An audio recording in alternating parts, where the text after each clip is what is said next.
Are you looking for inspiration on a daily basis? Well, check out Deal to Heal Tees. With our inspirational tees, you're sure to find something that will inspire you. Just go to dealtohealtees.myshopify.com. That's Deal to Heal Tees. Get some inspiration in your situation. Wear inspirational tee and be inspired all day. That's Deal to Heal Tees at dealtohealtees.myshopify.com.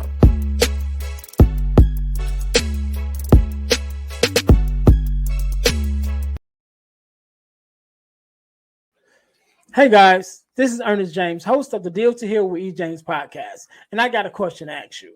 Could you buy me a cheeseburger? Better yet, could you buy me a value meal? Yes? Well, guess what? I don't need a value meal. However, for the cost of a value meal, you can support this podcast to keep us on the air.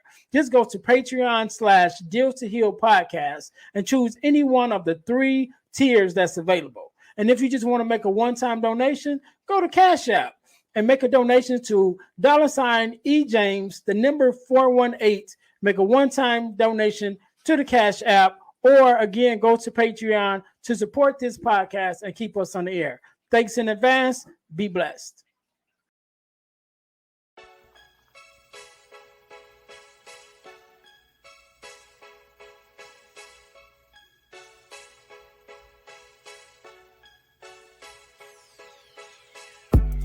Welcome to Deal to Heal with E. James podcast.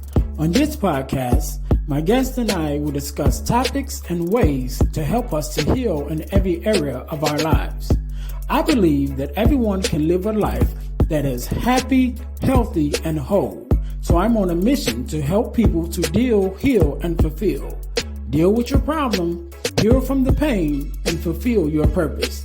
Thanks for tuning in. Let's get to it. Welcome. This is the Deal to Heal with E. James podcast. I'm your host, Earnest James, aka Friend to Fatherless Daughters. And I believe that everyone can and should live a life that is whole, healed, and healthy. And therefore, I'm on a mission to help people to deal, heal, and fulfill. To deal with your problems, to heal from the pain, and to fulfill your purpose. So once again, I want to thank you for tuning in to the Deal to Heal with E. James podcast. If you haven't already, listen, like, subscribe, and share. Definitely subscribe to our YouTube channel. We're trying to get those numbers up.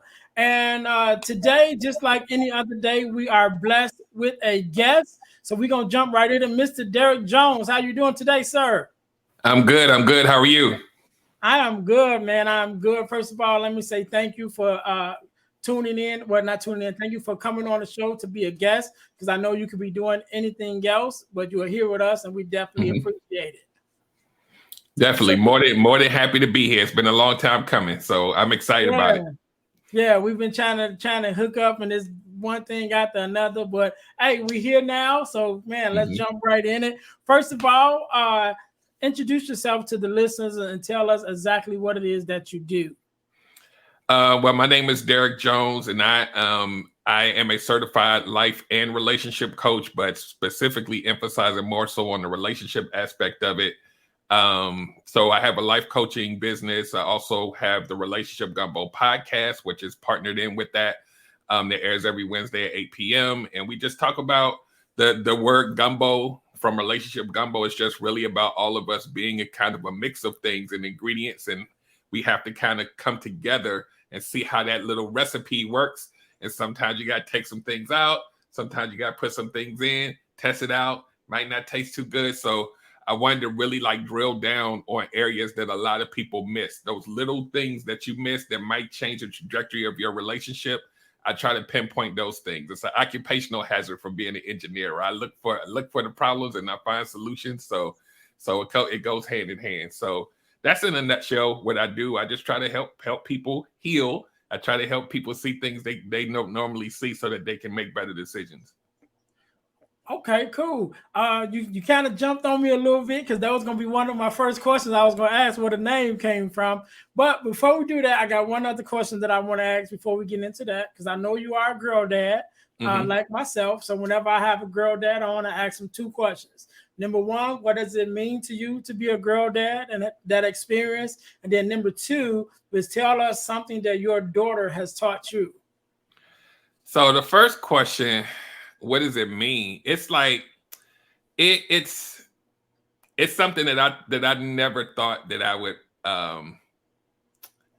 feel or experience being a girl dad. But now, like even with what I do with relationship coaching, right? And I get to see the end results of a lot of where women go and who they become.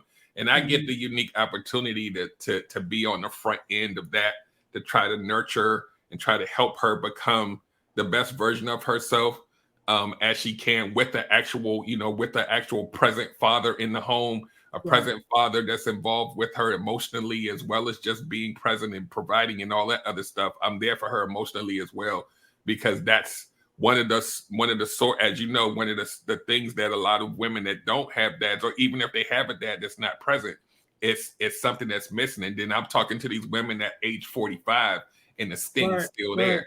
The decisions are being made based on that. And I'm like, I know I can't control everything in her future, but I want to give her a foundation. And I think that that's one of the greatest things that I can give to her. And it also gives back to me because I get to see her actually experiencing the growth in the payback from that, and her literally thanking me. Like, she's only 13, but she's like, "Thank you, Dad, for what you do for me." And I'm like, that's the payoff right there. Right. The second question, what have I learned from her? What day of the week are we talking about? So, my daughter, she's taught me, as a lot of parents experience, she's taught me patience.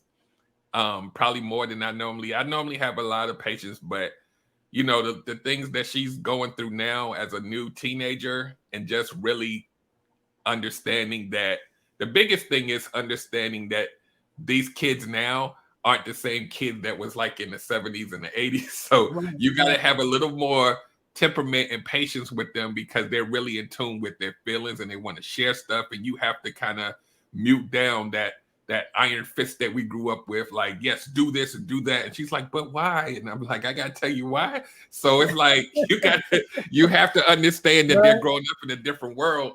And you kind of have to kind of mold yourself to that, so that she understands that you're trying to get, allow her to have a voice. And the things that I didn't grow up, we would just say, do it. There was no voice. So now I'm letting her know, you're still the daughter, I'm the dad, but I want to hear how you feel. That's the difference. That's what I've learned from her, is to just really be more understanding and patient. Yeah, man, I love it. I love it. My baby just made, I still call her my baby. She just made 19 last month. So she ain't no little baby no more, but she's still my baby. She's my only biological child that I have. And yeah, so that's an experience, you know what I mean? Watching them grow up, trying to lead them. And like you said, especially me being in a similar field, with what I do with the Friends of Fatherless Daughters program that I have. So with me talking to that, generally I'm talking to women also that are older now, and so to be able to see what that looks like for a father to be present or not to be present, and the effects that it has on a woman or a daughter, I definitely try to be more mindful, with my daughter, to instill the things that I know that can become a hardship, later on. So yeah, I definitely love those answers, man. I love to have those conversations whenever I have a girl dad on, just to get that point of view and to sort of let the daughters hear, the hearts of a father, because all the time they don't hear that. And definitely, our fatherless daughters, I still kind of struggle with that a little bit, because I don't know if it's a good thing or a bad thing, to allow them to hear a father talk about his daughter when they don't necessarily have that relationship.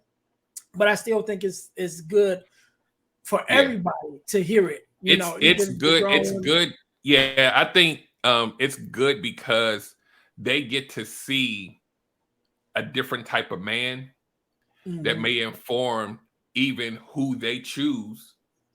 Even at this older age, right? You still get to see how he treats his kids. It gets to let you kind of get a kind of a view of might be the type of man that I want to add into my family.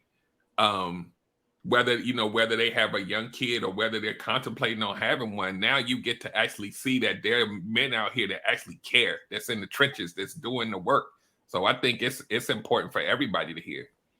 Okay, cool. Well, that makes me feel a lot better. I mean, I love to have the discussion myself and put it out there, but that was just something that I always kind of thought about, sort of in the back of my mind.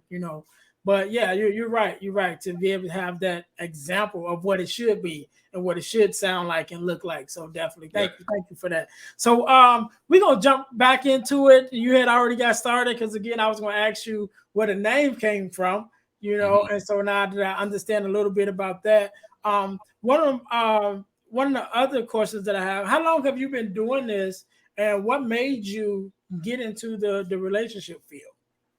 Okay, so like I said earlier, I'm an engineer by trade, right? I've been with NASA for like 23 years now.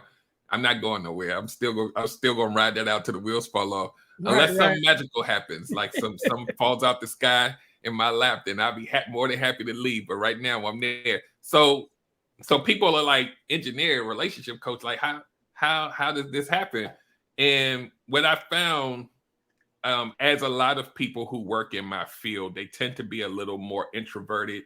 They tend to be a little more, they're in the computer, but they don't necessarily tend to be as social. And so what I found over time, because I was that guy, but in my field initially of just helping people and getting that response back from them, it did something to me. It made me feel that satisfaction, that gratitude of actually helping them with the technical stuff made me feel a sense of accomplishment. And so as I got older, as I began to grow into myself, I really started loving being around people, even though I still was kind of introverted. I still was like, I like this feeling of being around people and helping people. Then I kind of, years and years later, I knew I had a gift of being able to take everyday things and translate them into language that people could understand, even if they couldn't necessarily get it. I had a talent for taking technical things and making it sound in a way that everybody can digest, right? So I was like, there's a sense of validation and purpose that I got from it, but I didn't know how to package it or anything. And I was like, I really like almost like teaching and coaching, but I wasn't a coach yet. So I was like, well, I went along, and me and my wife, we started a few businesses, and every business we had that involved other people, I would always be the one coaching them. Even though I wasn't the guy, I would be the one saying, no, this is what he really meant. Look at it this way. And they'd be like, I've been doing this for 10 years and I finally I'm getting it now. And I'm like, there's something to that. So I started a business called, and it'll wrap up real fast. I started a business called Card Logic. And Card Logic was this way that I could translate things visually for people using playing cards. So I would set up all these different analogies, like you got the color, the red and the black, you got the back of the card and the front of the card. So I'm like, okay, all the back of the cards represent men, all the cards flipped over represent women. And I used to do these elaborate things, and people would be like, oh my God, for visual thinkers and visual learners. And I was like, this is cool. However, it's a hard elevator pitch. You can't tell somebody what this is in a couple of sentences. They actually have to see it. So when I would tell people about it, they would be like, what? Cards? What do you, poker? What do you do? So it frustrated me. A lot of people were like, yeah, this ain't gonna work. I don't know what you're doing, but this ain't it. And so I went back to the drawing board and I said, I gotta narrow the focus. What am I really good at? So I'm looking over my life and my relationships and how I've helped other people with theirs. And my life is a cautionary tale. That's a whole nother 2 shows in itself, but I've done some things. I've graduated from those things, but the way that my mind works, I'm able to translate all of that. And so I was like, this is probably where I need to be.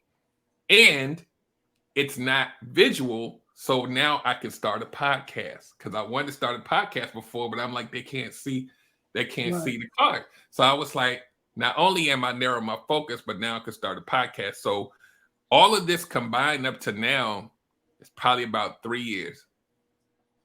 So the coaching, well, no, we're coming up on, COVID. So we're coming up on, no, this is like 4 now. So, because the Relationship Gumbo podcast is going on in January of next year, to be 3 years. So 3 years I've been doing the coaching. So, and it's been great. I have no complaints. It's very fulfilling. It feels purposeful, and I'm really helping a lot of people. So if I had to choose between the engineering and the coaching, it would definitely be the coaching, because of the fulfillment I get out of it. But I still got to make sure this house taken care of. So right. Oh, believe me, I understand. So I'm a bricklayer by trade, and so I'm in construction. So I definitely understand. Some got to pay the bills until the podcast can. You know what I mean? Exactly. So with you helping with relationships, so do you only focus on like romantic relationships, or is it relationships in general, but also, romantic? Primarily romantic. So we're talking about singles, relationships, couples, marriage, divorce, and those type of things. That's where I believe most of my talent lies. I can do the other stuff, but I think that for my skill set, the romantic relationships for me is paramount, not just because I'm good at it, but because I'm a firm believer in building community, building families, and stopping all of this mess of the black male and female going in other directions and fighting each other and blaming and all the blame game. And I'm like, no, wait. Y'all not listening to each other. This is how you got to, get it together so that y'all can how we gonna make babies? How we gonna, if y'all not messing with each other, what are we doing? So that's one of the things that made me want to do this, because I'm like, yo, if y'all step outside yourself, the fix is not that hard. Like this, just look at it this way. So that really drives me, because we all can see the separation, and that's not going to get us too much it's not going to get us far. We talking about generations. We trying to make sure that this thing stays solid. Right. So you hit on two things that I want to mention. First of all, what I want to say is, I think part of some of our issues, or one of our issues or lack thereof, and what would be a benefit for us as a community would be seeking outside help, because sometimes we just don't see eye to eye, and we so busy in ourselves that we can't see what the other person is trying to say. So that I definitely want to point that out with your work that you do, and not just what you do, but just outside, whether it's counseling or therapy, whatever. I know as a culture, a lot of times we look, we kind of shun away from it. It's becoming more accepted now, more of a topic, and I hope that it's not just the hot topic of the time. What I mean? Because it definitely is something that we need as a culture to embrace, as an everyday thing. But one of the other things that you mentioned, what I got from what you just said was communication, because I think that a lot of the issues that we have in relationships is the lack of communication, and mainly the lack of being able to hear. I think a lot of time we listen to respond and not listen to understand. And so we listening to what you say, but we're not really listening. We just waiting for the pause so we can jump in. You know what I mean? And say whatever it is that that we trying to say to try to get our point across. So what would you say? I mean, I know that's kind of cliche that we talk about communication probably is like the biggest factor, but I believe it is. But what would you say would be one of the biggest hindrances to relationships, our man and woman relationships? Like I said, I think it's communication, but it could be something else. So what do you think?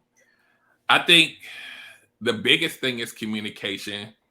I think the second biggest thing ties into what you were talking about possibly getting outside help, is really understanding who we are instead of who we want the person that we're with or the world to perceive us as.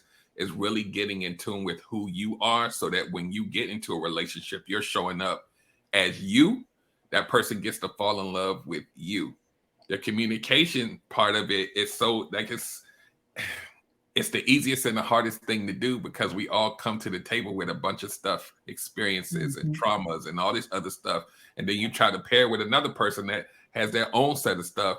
And based on what you dealt with in your past, you might not want to listen. You might want to just kind of, bulldoze your way in. Well, guess what happens when you bulldoze your way in? There's another person on the other side that may be hurt by what you're doing, but maybe they may not want to tell you because they don't want to rock the boat. So now they're sitting on that. So now we really not communicating the way we should.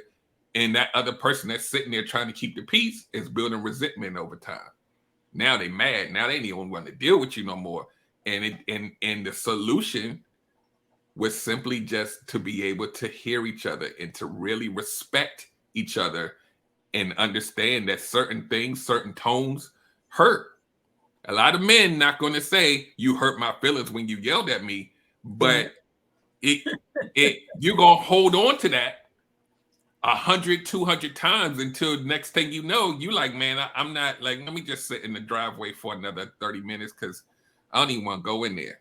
When the inside of the home isn't peaceful, the only place that you can go to get peace is outside, and that's where all the mess happens.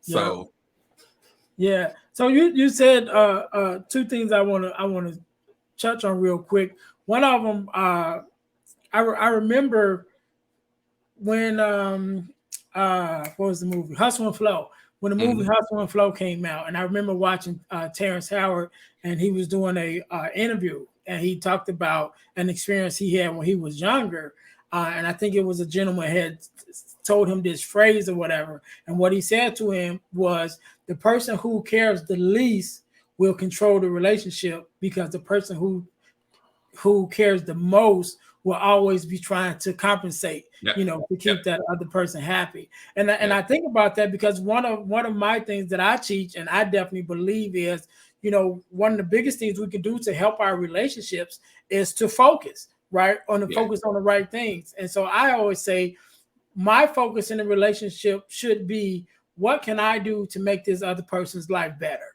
And if that's my focus, is making sure that their life is better, and their focus is making sure that my life is better, then we're going to meet each other's needs. You know what I mean? But I think a lot of times we focus too much on ourselves, and then it's like, well, I'm not getting what I want, and I'm not getting, but we're so busy focused on what we're not getting that we're not giving neither, so definitely I think that's a big thing, to come into a relationship with that mindset that it's not about me, it's about the person that I say I love, and giving them what it is that they need. Yeah, and you want to know the irony in that, what you just said about the person that cares the least.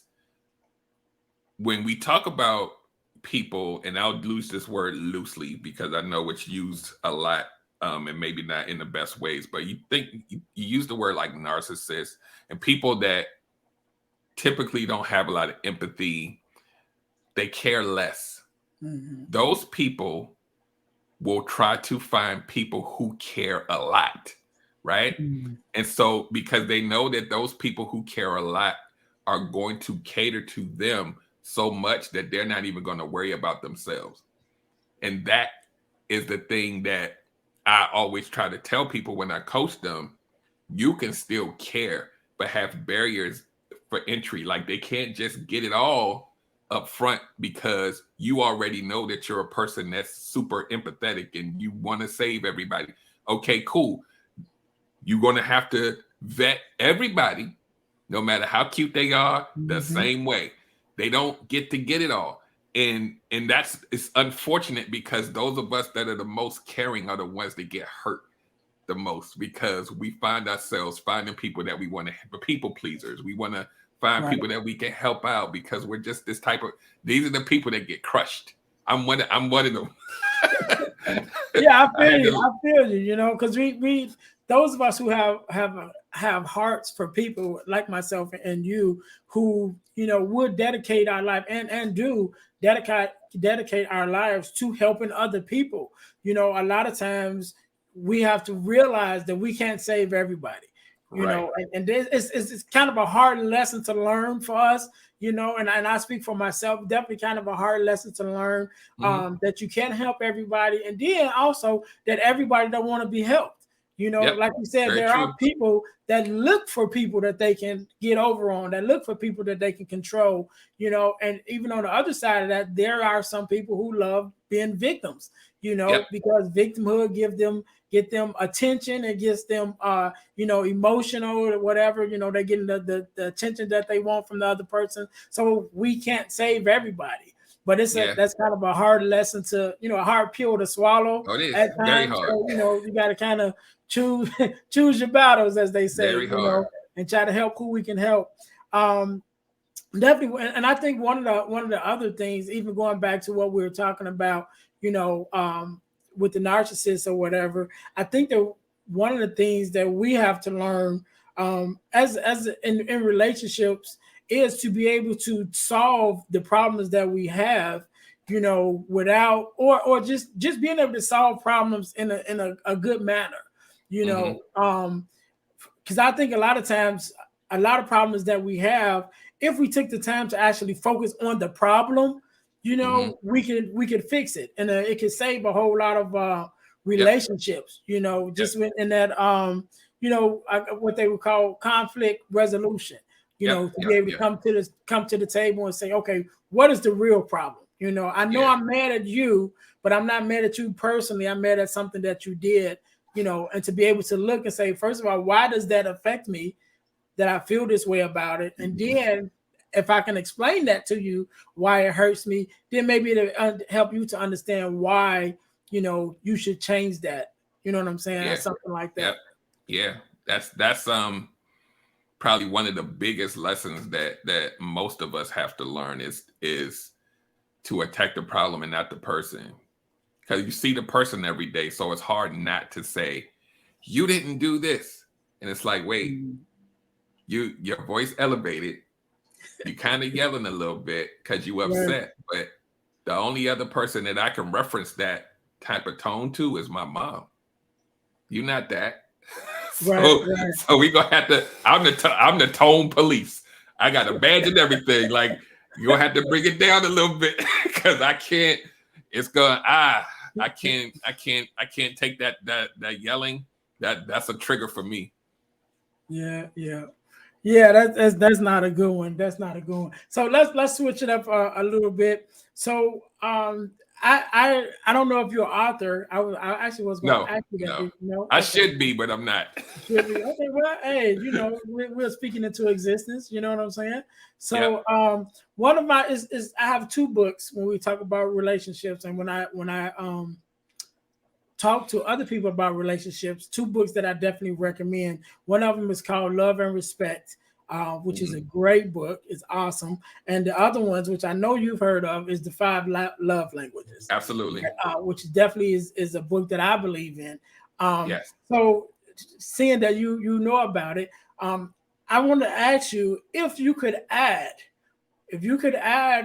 another love language that you think would be helpful, what would that be?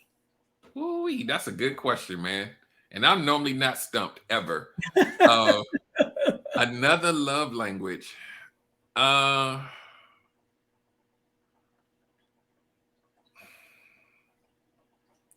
I think a lot like the five love languages speak to things that tend to be a little more tangible. And I think maybe if I was to add another one, that it would probably be something that tapped more into the emotional side of us, right? Because we're talking about, you know, touch and words of affirmation. But I think maybe, I don't know what I would call it, but something that would help, that receiving would make me connect to you more emotionally versus, you know, some of the gift giving and all these other things.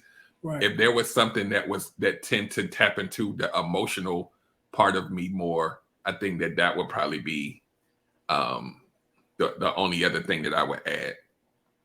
Yeah, and you know, and I agree with that because I think if we could add anything, maybe a chapter on the emotional, and not just the emotional part of it, but the self awareness of your own emotions. You know what I'm Right, saying, right, and yep, being able to understand why it is that the things that you are attracted to, and right, being able to and kind of going back to that communication too, being able to communicate those things and communicate mhm, those ideas. And I think a lot of it, definitely since I've been kind of the last year or so into the personal development space, mhm, with myself, and definitely I think that's a big plus to anybody that's working, towards anything. But that helps you get into not only to your mental space and understanding yourself, but definitely to get in contact with your emotional self too. And I think especially as men, that's a part of us that we don't often talk about. You know what I'm saying? We don't deal with it. We don't talk about it, and we kind of shy away from it. And I think that's one of the biggest things with community, as men, which is definitely something that I'm big on. I know you mentioned it earlier, to have these conversations with men where men are able yeah, to talk, and I know yeah, one of my earlier podcasts, I talked about, building these safe spaces, mhm, for men, and to be able to have this space where it's okay that we share how we feel, right, and I talked about, if you don't have that space, then maybe it's up to you to create it, yep, to yep, become that friend that says, hey, if something's going on, call me. You know what I mean? If something, you're dealing with something, call me. And yeah, I think that's a big thing. And I know, if I'm not mistaken, you are a part of a podcast where it yes, was a couple of gentlemen, yeah, you got yeah. were The real talking. shop talk, yeah, yeah. We Yeah, tell we me a we little bit about that. So we curated a online space where we just kind of spoke as Black men from our hearts. We talk about topics, and again, with the focus on community building, and how we can help other men see themselves in us and actually see. Because what I've realized in being in this space is men want to share. Mhm. They just want to, they a lot of times they want to see that it's okay. They want to see other men doing it, and then they're like, okay, now I feel connected to them. So let me go ahead and say me too now. Right. Even on this app, Clubhouse, right? I have a love-hate relationship with it, but when you go in these rooms, these men will pour their guts out because they're hearing other men talk about these subjects that they don't normally get to do in their everyday life. And it's amazing to hear it and to see it, because we know that this doesn't happen normally in our everyday lives. And so when we made that the real shop talk, it really was a space where, all five of us were willing to put our hearts and our vulnerability on the line, so that people can see that there are men out here that's not trying to fight women, that's not trying to, Mm. put out all of this rhetoric about what you should and shouldn't be. We're human. We relegate this emotional space to women, but we're human too. And it's just kind of that thing. So I'm not current, I literally did my last show with that yesterday, but that was because I only have a certain amount of bandwidth, and I got stuff that I need to work on and do. Right. And I was like, I got to take something off my plate or I'm gonna explode. So that was one of the several things that I had to kind of back away from. But I'm still connected to them. We're still community. I'm still gonna pop up on the show now and then. But being like the integral part of the machine, I couldn't. It wasn't enough space for me. But I hold space for these things on my show as well. There's always spaces, and then I put myself in different arenas too. So I kind of move around. But yeah, for me, being one of those men that's not afraid to share my story, to share my vulnerability, we just got to put ourselves in position and be the change that we know that we need, not just for ourselves, but our families and our daughters. They need to see us do this too. Right. Because there's a lot like these women that I have in my sphere as far as like the coaching and all of that. They're like, yo, I've never met a man that told me how he feel. And I'm like, never? And they're like, yeah, I don't even think they exist. And I'm like, they do. We out here and we working on it. We got a mission. We gonna try to elicit some change. It may not be the world, but we gonna take care of what we can take care of. Yeah. Well, I always say you can't change the world, but you can change your world. You know what Exactly. I mean? Not you can't change, but you may not change the world, you know, but you can change your world.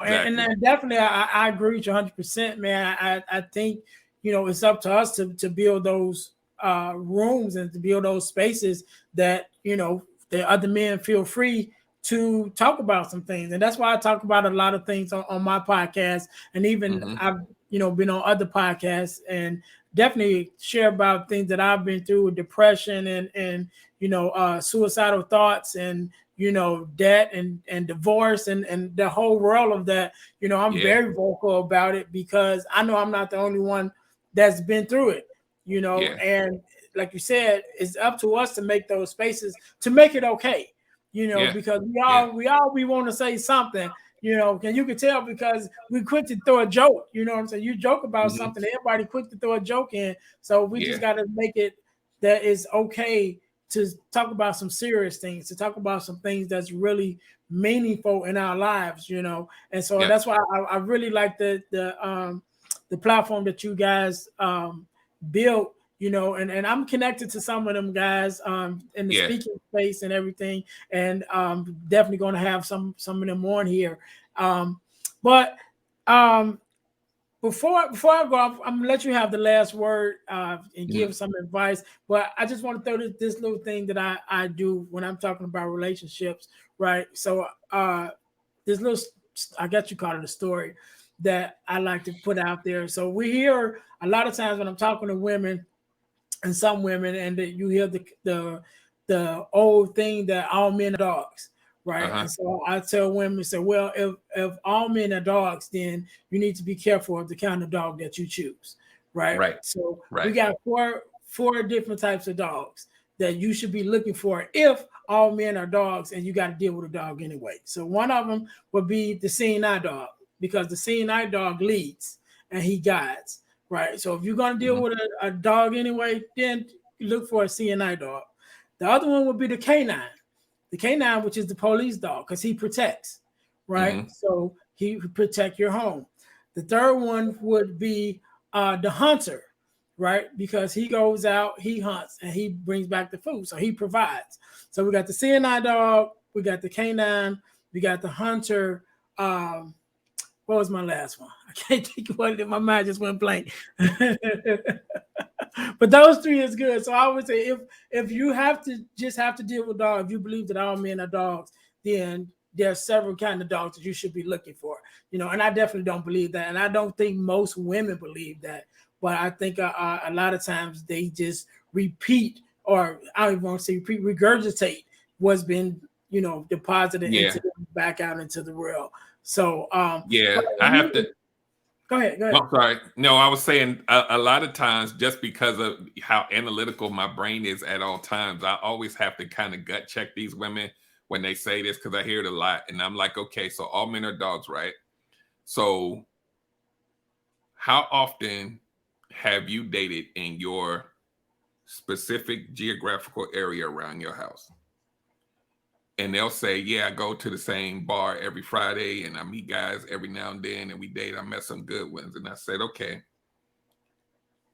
you lived in the same city your whole life. How many men have you dated in a serious relationship that wasn't in your geographical immediate region? Well, none. So if you've only been going to the same bar in the same city every week, how could you possibly have the experience to know that not you can't even say most. You can't even say 50 men are dogs. So stop. Just stop. Like, seriously, like you can't.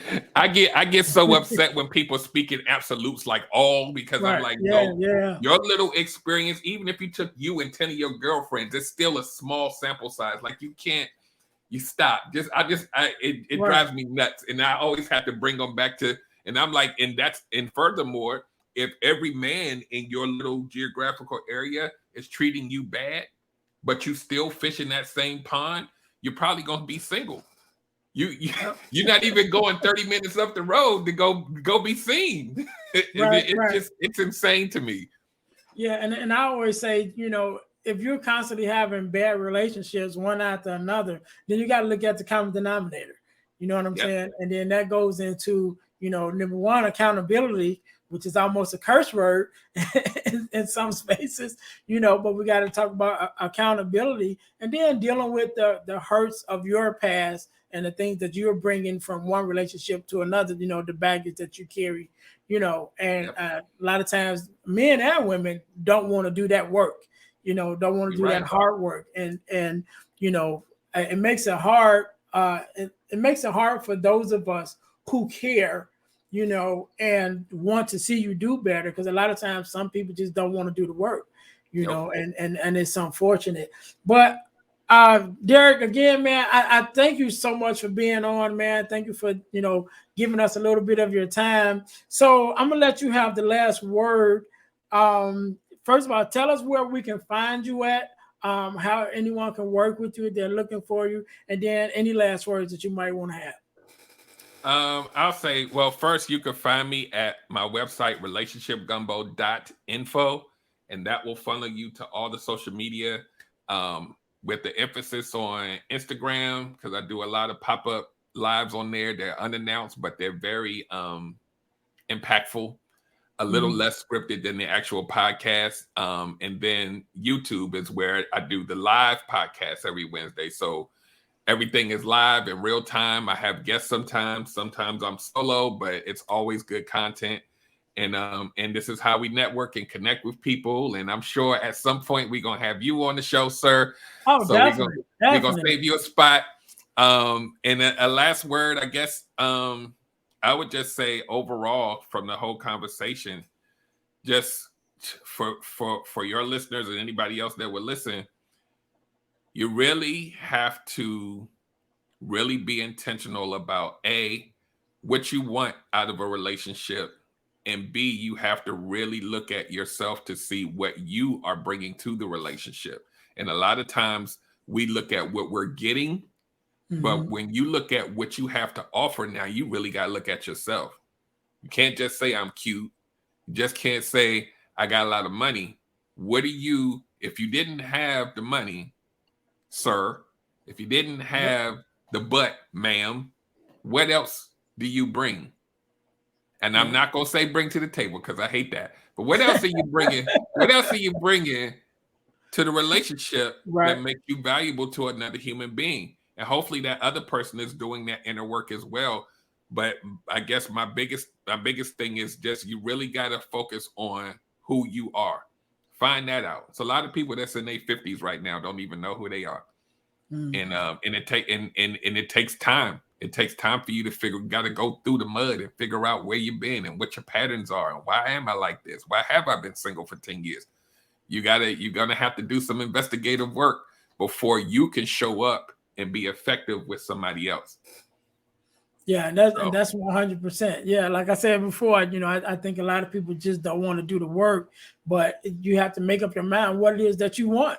If you want a good relationship, you want a meaningful, healthy relationship, then you're going to have to do the work starting with yourself, So, yeah. So, man, again, Derrick, thank you so very much for being on, man. I definitely glad. And we're gonna keep our ear out for that book because I know it's coming, sooner or later. I'm putting it out there, you know what I'm saying? And when you write it, you know what I'm saying, hit me up and we'll be back on here to talk about it.